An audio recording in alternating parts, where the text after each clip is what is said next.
সেনাপ্রধানের দিক থেকে মূল ভেটোটা ছিল যে ডক্টর মোহাম্মদ ইউনূস কেন, why not any other person. Doctor Mohammad ইউনূসের নামে মামলা আছে, তিনি একজন কনভিক্টেড পারসন। একজন কনভিক্টেড পারসন আসলে কিভাবে একটা দেশের প্রধান উপদেষ্টা হতে পারে? আওয়ামী লীগ একটা লোককে একেবারেই দেখতে পারছে না, এবং বাংলাদেশে তো আলটিমেটলি 30-40% পিপল আওয়ামী লীগকে সাপোর্ট করে। এই 30-40% পিপলের মতামতের বিরুদ্ধে গিয়ে একটা লোককে প্রধান উপদেষ্টা করা উচিত? সেনাপ্রধান লাস্ট আমাদেরকে বলেছিল যে আমি বুকে পাথর চাপা দিয়ে এই সিদ্ধান্তটা মেনে নিচ্ছি। আর্মি থেকেও কিছু নাম প্রস্তাব করা হয়, এটা আমরা একটু প্রায় 5-6টা নাম আমরা একটু ঘেটে দেখলাম যে এই লোকগুলো ওইভাবে সর্বজন গ্রহণযোগ্য না। এবং আরেকটা সমস্যা হচ্ছে তাদের অনেকেরই হয় না যে সফট আওয়ামী লীগ অ্যান্ড আওয়ামী লীগের সিভিল সোসাইটি হিসেবে পরিচিত, অথবা তাদের ব্যাকগ্রাউন্ডটা একজন আর্মি অফিসিয়ালসের নাম ছিল সেখানে, এক্স আর্মি অফিসিয়ালস। তার ব্যাকগ্রাউন্ড আমরা দেখি যে তিনি ইন্ডিয়ায় তিনি 4 বছর ছিলেন এবং 4 বছরে তিনি কয়েকটা কোর্স করেছেন সেখানে। সো আবার ওনার ব্যাপারে জনমত হচ্ছে র কানেক্টিভিটি আছে। মানে আমরা বুঝতে পারছিলাম যে ডক্টর মোহাম্মদ ইউনূসকে এখানে এস্টাবলিশমেন্ট কোনোভাবেই চাচ্ছে না। আর আমাদের কথা ছিল আমরা ঘোষণা দিয়ে দিছি, এবং আমরা এক ধরনের হুমকি সুরে সেখানে বলি যে যদি এটা রাষ্ট্রীয়ভাবে না হয়, যদি রাষ্ট্রপতি ঘোষণা না দেয় ডক্টর মোহাম্মদ ইউনূসকে প্রধান উপদেষ্টা হিসেবে, তাহলেও আমাদের কিছু যায় আসে না, কারণ আমরা অলরেডি ঘোষণা দিয়ে দিয়েছি। আমরা আমাদের তৈরি করা উপদেষ্টা পরিষদ নিয়ে শহীদ মিনারে গিয়ে শপথ নিব। এই হুমকিটা দেওয়ার পরে তারা একটু মানে নড়ে চড়ে বসে এবং তারা গিয়ে রাষ্ট্রপতির সাথে ডিসকাস করে আসে। আমাদের এই দীর্ঘমেয়াদী পরিকল্পনাটা করতে হতো যে যখন থেকে আমরা ফার্ম ছিলাম যে শেখ হাসিনাকে চলে যেতে হবে, তারপরে কি হবে? আমরা তো আর শেখ হাসিনা চলে যাওয়ার পরে দেশটাকে ছেড়ে দিতে পারি না। তো এই জায়গা থেকে আমরা দেখা যায় যে এই চিন্তাটা আস্তে আস্তে আসতে থাকে। কিন্তু ওই সময়টাতে আসলে এটা বিশ্বাস করাও কঠিন ছিল যে 5 তারিখের মধ্যেই হয়তো হয়ে যাবে। আমাদের তো এমনকি সশস্ত্র অভ্যুত্থানের প্রস্তুতিও ছিল। 5 তারিখ যদি আমরা সফল না হতাম, হয়তো আমরা অস্ত্র তুলে নেওয়ার ঘোষণা দিতাম। এবং নাহিদ ভাই ভিডিওবার তো রেডি রেখেছিল, আমিও কি ঘোষণা দিব সেটাও রেডি ছিল। তবে এর আগে আমরা এটা অনুভব করি যে পরবর্তীতে আমরা আসলে দেশটার আসলে কি হবে শেখ হাসিনা চলে যাওয়ার পরে। সেই জায়গা থেকে মানে এটা কোনো কালেকটিভ ডিসিশন এরকম ছিল না, এমন না যে আমরা মিটিং করে ডিসিশন নিয়েছি যে ডক্টর ইউনূসকে প্রধান উপদেষ্টা বানানো হবে বা এরকম কিছু। তখন আমার মূলত যোগাযোগ হয় ইয়ার সাথে, যে যোগাযোগ হচ্ছিল আমেরিকান এম্বাসির কয়েকজনের সাথে। এর পাশাপাশি হচ্ছে সাবেক ছাত্রদলের এক বড় ভাই আছেন শামীম ভাই, উনি মিরপুরে অর্গানাইজার হিসেবে খুব ভালো ভূমিকা পালন করছিলেন। তো ওনার সাথে আমার যোগাযোগ হচ্ছিল। উনি মূলত ওনার যোগাযোগটা ছিল মূলত মুশফিকুল ফজল আনসারি ওনাদের সাথে আর কি। তো ওনার মাধ্যমে আমার ডক্টর আলী রিয়াজ, তারপর হচ্ছে বদির আলম মজুমদার স্যারদের সাথে যোগাযোগ হয়। ওনাদের সাথে আমি কথা বলি। 1 তারিখ যখন আমরা আমাদেরকে ডিবি থেকে ছেড়ে দেওয়া হয়, সেদিন প্রাথমিক কথা হয়, কিন্তু 2 তারিখ মূলত আসল কথাবার্তা শুরু হয়। ওনাদের সাথে কথা বলে এবং ওনাদেরকে তখন আমি জিজ্ঞেস করছিলাম যে ডক্টর মোহাম্মদ ইউনূস কি আসবেন কিনা যদি আমরা আহ্বান করি। তো সবার একটা কমন কথা ছিল উনি আসবেন না, কারণ ওনাকে এর আগেও তো অনেকবার চেষ্টা হয়েছে আহ্বান করার। ওই 24-এর নির্বাচনের আগেও একটা আলোচনা ছিল, এবং এর আগেও 19 সালের দিকে একটা আলোচনা ছিল। এর আগেও যখন তত্ত্বাবধায়ক সরকার ছিল তখনও ওনাকে আনার চেষ্টা করা হয়েছিল, বাট উনি সবসময় পলিটিক্যালি থেকে রিফিউজ করেছেন, দূরে থাকতে চেয়েছেন। তো আলী রিয়াজ স্যারও আমাকে বললেন, বদির আলম মজুমদার স্যারও বললেন যে উনি আসবেন না। আরও যাদের সাথে কথা হচ্ছিল উনি রাজি হবেন না, এই ধরনের একটা কথা ছিল। বাট আমি সরাসরি ওনার সাথেই কথা বলতে চাই। এবং তখন হচ্ছে শামীম ভাই আমাকে ওনার বর্তমান যে পিএস সাব্বির ভাইয়ের নাম্বার দেন। তো সাব্বির ভাইয়ের সাথে যোগাযোগ করার পর সাব্বির ভাই আমাকে বলেন যে আমি তো স্যারের সাথে নাই। তো স্যারের সাথে মঈন চৌধুরী নামের একজন তখন স্যারের প্রাইভেট সেক্রেটারি হিসেবে কাজ করছিলেন। তো সাব্বির ভাই আমাকে মঈন চৌধুরীর নাম্বার দেন। মঈন চৌধুরীর সাথে আমি যোগাযোগ করি 2 তারিখ কি 3 তারিখ হবে, এবং ওনার সাথে আমার কথা হয়। এবং উনি তখন বলছিলেন যে স্যারের একটা ছোটো সার্জারি আছে। স্যার তখন ফ্রান্সে ছিলেন। তো সার্জারি আছে, এবং পরবর্তীতে আমি ওনাকে মেসেজগুলো ক্লিয়ার করার চেষ্টা করি যে আমরা চাচ্ছি এমনটা।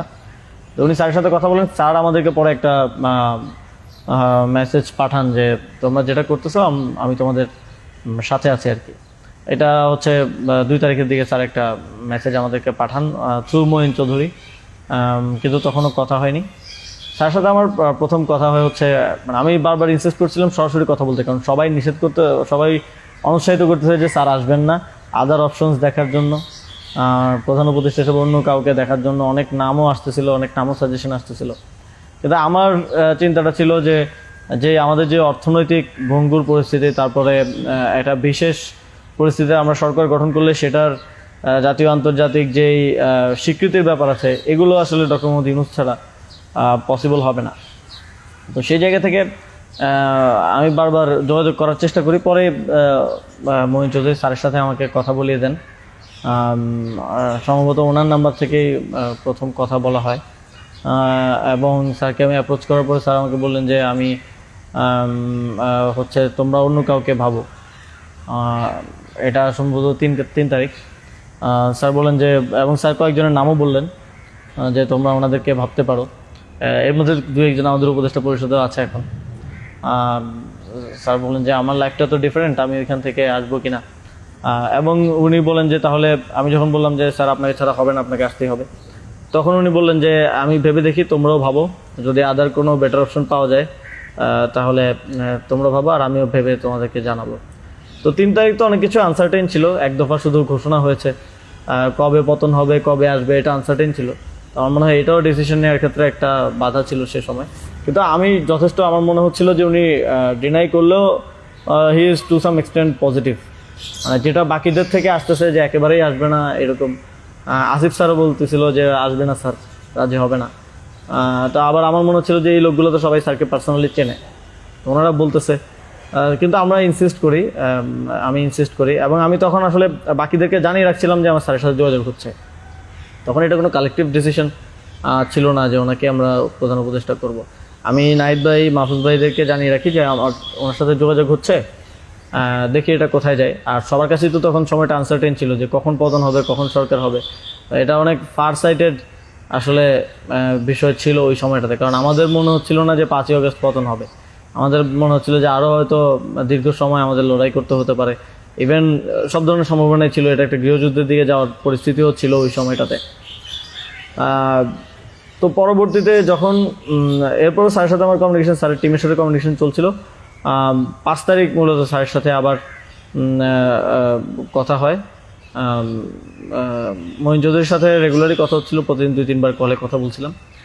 5 তারিখ স্যার যখন সার্জারিতে ঢুকবেন, ঢোকার আগে হচ্ছে কথা হয়, যখন শেখ হাসিনা পালিয়ে গেল সন্ধ্যায়, আমরা চ্যানেল 24-এর অফিসে, তখন আমি স্যারের সাথে কথা বলতে চাই যে এখন তো পতন হয়ে গেছে, এখন একটা ডিসিশনে আসতে হবে। তো তখন মঈন ভাই স্যারের সাথে আমাদেরকে কলে যুক্ত করেন। তো চ্যানেল 24 অফিসেই নাহিদ ভাই আর আমি আমার ফোন থেকে লাউডস্পিকারে স্যারের সাথে কথা বলি। তো স্যারকে আমরা বলি যে স্যার এখন একটা ডিসিশন আসতে হবে, আর স্যারও সার্জারিতে চলে যাচ্ছিলেন তারপরে ডিসিশন দেওয়াটা। তো স্যার এক ধরনের তখন মনোসম্মতি দিলেন যে আমি আসব। আর এর মাঝে তো 2 দিন স্যারও আলোচনা করেছেন বিভিন্ন পর্যায়ে, আমি আসবো, তবে বিস্তারিত কথা বলার আগে তোমরা কোথাও এটা অ্যানাউন্স করো না আর কি। তো এই আলোচনাটা হওয়ার পরে আমরা, অনেকগুলো বিষয় ছিল ডিসকাস করার মতো, আলোচনাটা হওয়ার পরে আমরা চ্যানেল 24-এর অফিসে প্রেস ব্রিফিংটা করি সেদিন রাতে, এবং সরকারের রূপরেখাটা কী হবে সেখানে ঘোষণা করি, একটা অন্তর্বর্তীকালীন জাতীয় সরকার ঘোষণার কথা বলি। এছাড়াও আরও রূপরেখাগুলো বলি যে রাজনৈতিক অংশগ্রহণ, তারপর সিভিল সোসাইটি, তারপরে অভ্যুত্থানের নেতৃত্বের অংশগ্রহণ, এই পলিসিগুলো আমরা সেখানে ঘোষণা করি। স্যারের নামটা ঘোষণা করা হয়নি। সেদিন রাতে স্যারের সাথে আবার চূড়ান্ত কথা হয়, রাতের আনুমানিক 12:30 থেকে 2টা-2:30 পর্যন্ত প্রায় 2 ঘন্টা স্যারের সাথে নাহিদ ভাই আর আমার কলে কথা হয়, এবং সেখানে আমরা বিস্তারিত বিভিন্ন বিষয়গুলো আলোচনা করি। এবং স্যারের কিছু কনসার্ন ছিল, সেগুলো আমরা ডিসকাস করি যে এটা আবার 1-11 মতো একটা সরকার হবে কিনা, মানে আমরা ক্ষমতায় বসবো কিন্তু পেছন থেকে আর্মি আমাদেরকে চালাবে কিনা, অথবা অন্য কেউ আমাদেরকে ডিক্টেট করবে কিনা। স্যারের কনসার্ন ছিল এটা। স্যারের কনসার্ন ছিল যে আমি আসলে আমাকেই স্বাধীনতাটা দিতে হবে, আমি আসলে এটা আর্মি রান করবে কিংবা পেছন থেকে কেউ রান করবে, এইটা হলে আমি আসবো না।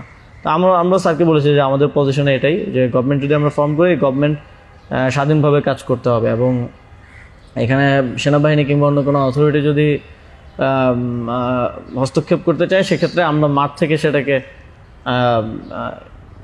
চ্যালেঞ্জ করবো আর কি। তো এই ধরনের একটা নিশ্চয়তা স্যারকে আমরা দিই আমাদের এন্ড থেকে। তারপর এক ধরনের কথা হয় যে উপদেষ্টা পরিষদ কেমন হবে, স্যার আমাদেরকে বলেন যে তোমরা ঠিক করো।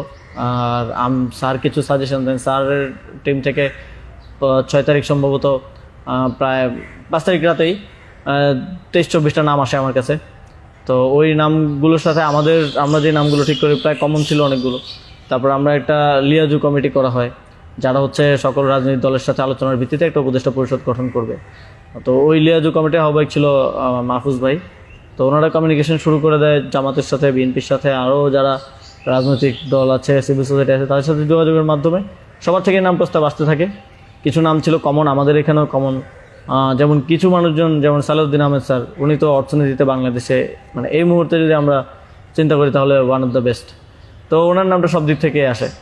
তো এরকম কিছু কমন নাম আসে, আবার কিছু নাম দেখা যায় আমরা ইনক্লুড করি বা কোনো এক পক্ষ থেকে আসে কিন্তু অন্য পক্ষ এটাকে আবার রিফিউজ করে। বিএনপির কিছু নামের ব্যাপারে আপত্তি ছিল, তাদেরকে পরে নেওয়া হয়নি। তো এভাবে একটা মোটামুটি সবার সাথে কনসালটেশনের ভিত্তিতে একটা উপদেষ্টা তালিকা করা হয়। এবং যেদিন স্যার ল্যান্ড করে বাংলাদেশে আসেন 8 তারিখ দুপুরে, আর্মি থেকেও কিছু নাম প্রস্তাব করা হয়। কিন্তু আমরা একটু প্রায় 5-6টা নাম আমরা একটু ঘেটে দেখলাম যে এই লোকগুলো ওইভাবে সর্বজন গ্রহণযোগ্য না। এবং আরেকটা সমস্যা হচ্ছে তাদের অনেকেরই হয় না যে সফট আওয়ামী লীগ অ্যান্ড আওয়ামী লীগের সিভিল সোসাইটি হিসেবে পরিচিত, অথবা তাদের ব্যাকগ্রাউন্ডটা একজন আর্মি অফিসিয়ালসের নাম ছিল সেখানে, এক্স আর্মি অফিসিয়ালস। তার ব্যাকগ্রাউন্ড আমরা দেখি যে তিনি ইন্ডিয়ায় তিনি 4 বছর ছিলেন এবং 4 বছরে তিনি কয়েকটা কোর্স করেছেন সেখানে। সো আবার ওনার ব্যাপারে জনমত হচ্ছে র কানেক্টিভিটি আছে। তো ওই নামগুলো আমরা কেটে দেই এবং সেখানে আর্মি কিছুটা নাকশ হয় যে এই নামগুলো কেটে দেওয়ার পরে। এবং ওই স্যারের সামনে রেখেই, কারণ স্যার ওই যখন ভিভিআইপি লাউঞ্জে স্যার ছিলেন এয়ারপোর্টে, তো স্যারের সামনে রেখে আমি আর আসিফ স্যার নামগুলো কেটে দিই যে এই নামগুলো তো আমরা দেই নাই। সেখানে আর্মি চিফও ছিলেন। তো আমাদের ইয়েটা ছিল এটাই যে আগের রাতে আমরা যেটা কথা বললাম যে এই উপদেষ্টা পরিষদে যদি আর্মির লোকজনই বেশি থাকে তাহলে তো এটা দিন শেষে আর্মি ব্যাগ আবার 111 টাইপ গভর্নমেন্টই হচ্ছে। সেই জায়গা থেকে আমরা এই নামগুলো নিতে চাইনি। তবে সেখানে আমরা যুক্তি দিয়েছি যে কারণ সবার প্রোফাইলটা যখন আমরা একটু ঘাটাঘাটি করেছি দেখেছি সবারই কোনো না কোনো প্রবলেমেটিক এলিমেন্ট সেখানে আছে। হয় তার র কানেক্টিভিটি হিসেবে জনমত আছে, মানুষের মধ্যে গুঞ্জন আছে, অথবা তার আওয়ামী লীগের সিভিল সোসাইটি হিসেবে পরিচিতি আছে। তো এই ধরনের একটা বিষয় ছিল ওই 5-6টা নামের মধ্যে, যে কারণে আমরা সবগুলো নামই প্রায় কেটে দিয়ে শুধু একটা নাম আমরা রেখেছিলাম সিএসটি উপদেষ্টা যিনি আছেন। কারণ আমার কাছে মনে হচ্ছে ওইটা সেন্সিটিভ জায়গা এবং দেশের এরকম একটা ট্রানজিশন টার্মাল সিচুয়েশনে যেহেতু আর্মি পুরোপুরি আমাদের পার্বত্য অঞ্চলের সমস্যাগুলো ডিল করে, তো সেখানে তাদের কথাটা রাখা উচিত।